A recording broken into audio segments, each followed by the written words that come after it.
Guys, Bipolar Barbie here. Now there is a hell of a lot that goes into my recovery. I've learned so much over this journey, and literally it's been a complete lifestyle overhaul. And there's like 1,000 things on my recovery list that I need to be doing, and I don't always do all of them.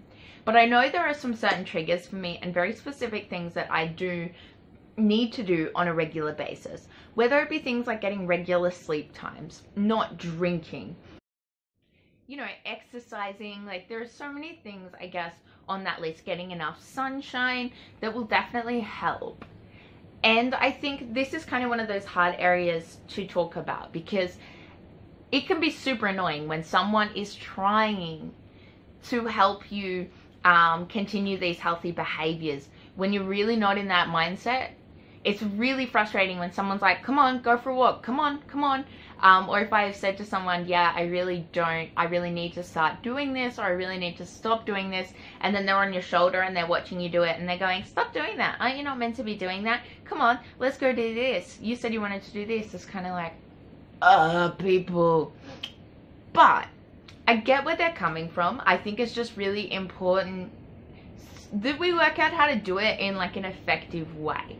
For example, drinking for me, I do it when I'm not okay. Telling me not to drink when I'm currently drinking is probably not going to be effective, because there is a reason that I'm doing those things.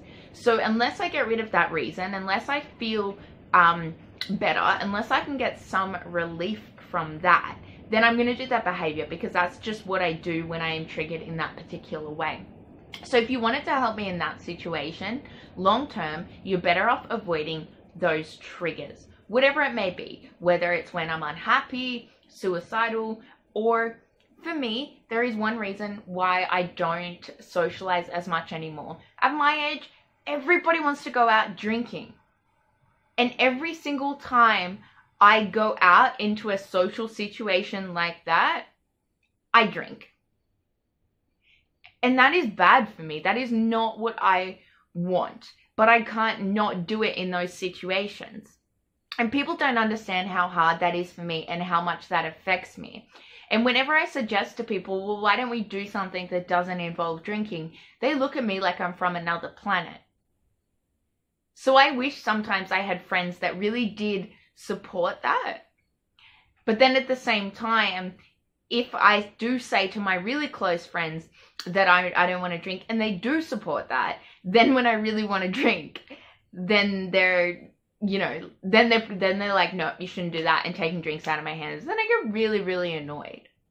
So I think it's really just important to support healthy behaviors. I think it's important to be mindful and not ignore or turn a blind eye to the unhealthy behaviors.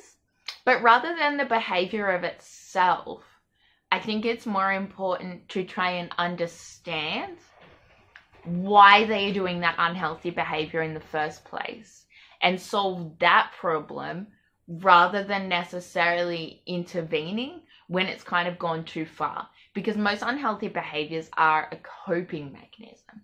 I mean, even when I'm like, I need to eat healthier, when I'm gorging on junk food and I have these massive sugar cravings, it's actually a symptom of depression. It's because there's not enough dopamine in my brain, so therefore I'm craving sugar to give me a hit of dopamine. I can't not eat sugar during those periods, because it's like this compulsion. It's an intense craving, because that my body is going, this is what we need right now so that we can get some energy and get a quick fix of dopamine.